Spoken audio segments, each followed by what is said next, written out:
You're sitting in the dark, surrounded by steel and glass. The audio is slightly muffled, humming from a small speaker or your car radio. Through the windshield, a massive, glowing rectangle flickers against the night sky. It's a bizarre architectural mashup. You are parked in a lot, you are attending a cinema, and simultaneously, you haven't really left the comfort of your own living room. How did we end up turning the automobile into a private theater seat? And why does this vanishing roadside attraction still hold such a grip on the American imagination? The drive-in is a deliberately engineered space designed to solve a specific physical problem. By reshaping the ground itself, early designers created a paradox that lets us gather together while remaining completely apart. It's easy to picture the drive-in as a product of the 1950s tail fin boom. To see how it actually started, we have to look to the depths of the Great Depression. In 1932, a New Jersey auto parts salesman named Richard Hollingshead was trying to solve a very practical issue. His mother found traditional, rigid movie theater seats incredibly uncomfortable. Hollingshead suspected the family car might offer a better alternative. After months of experimenting with a Kodak projector on the hood of his car and 2 sheets nailed to trees in his yard, he opened the world's first automobile movie theater on Admiral Wilson Boulevard in June of 1933. This diagram shows the logic of Hollingshead's design. His 1932 patent treated the terrain itself as an optical tool, dictating a system of alternate driveways and raised parking stalls. By giving each row a precise tilt, he ensured that every car had a clear line of sight straight over the roofs of the vehicles ahead. The environment required further tweaking to accommodate vehicles.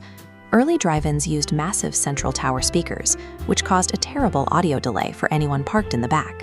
By 1941, RCA solved this by introducing individual wired speakers that hooked directly onto the car window, complete with their own volume controls.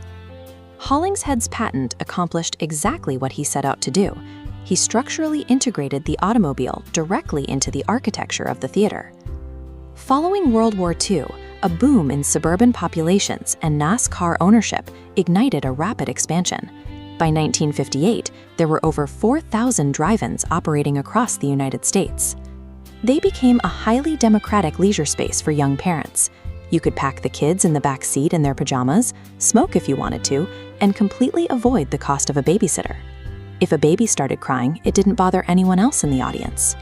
Because the movies couldn't start until twilight, theater owners built extensive on-site infrastructure to bring families in early. They added miniature golf courses, petting zoos, and playgrounds right beneath the towering screens.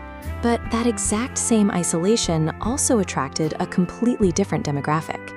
For teenagers, the dark, private interior of a car offered a cheap, unsupervised escape from home. The massive commercial success of the drive-in during its peak was rooted in this dual appeal. It managed to sell the exact same product, privacy in a public space, to both parents and rebellious youth simultaneously. Yet, the drive-in possessed a fatal economic flaw. While an indoor multiplex could cycle through 5 or 6 showings a day, rain or shine, a drive-in's revenue was strictly capped by the setting sun, seasonal changes, and bad weather. To maximize their limited ticket sales, major studios sent their first-run films to the indoor cinemas. Drive-in owners had to adopt, filling their screens with cheaper B-movies, horror double features, and eventually R-rated and adult films to keep the gates open. Meanwhile, the ground beneath those cars was becoming too expensive to ignore. As the suburbs expanded outward, the massive tracts of land required for a drive-in became incredibly valuable, far too lucrative to leave sitting empty during the day. The 1970s brought a series of severe external pressures. The energy crisis made driving more expensive, and the widespread adoption of daylight saving time meant that twilight arrived an hour later, pushing start times far past the bedtime of the family demographic. Then came the home entertainment boom. VCRs and cable television offered convenience that no outdoor theater could match. Decades later, the industry-wide shift from celluloid to digital projection forced remaining owners to choose between a $70,000 equipment upgrade per screen or closing down for good. There was no single rival that killed the drive-in. It was slowly suffocated by a convergence of rising real estate values, the shifting of clocks, and the overwhelming convenience of watching movies from the living room couch. Today, the landscape is stark.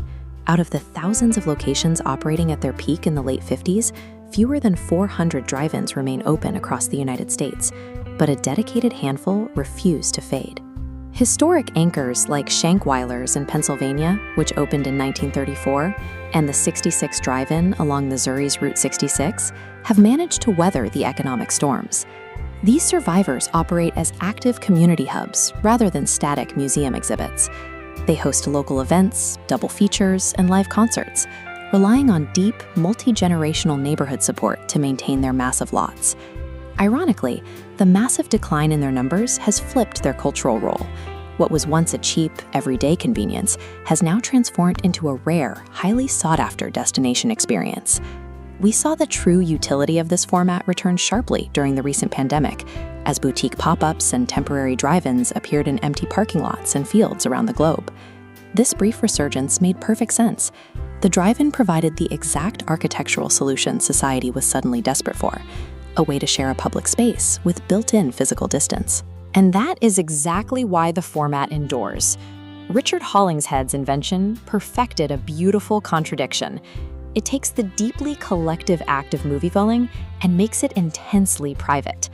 We get to feel the hum of the crowd and hear the faint laughter from the cars next to us, while remaining safely enclosed in our own distinct worlds. The drive-in theater remains the ultimate picture of a society that loves to gather, as long as we watch the world from behind the windshield.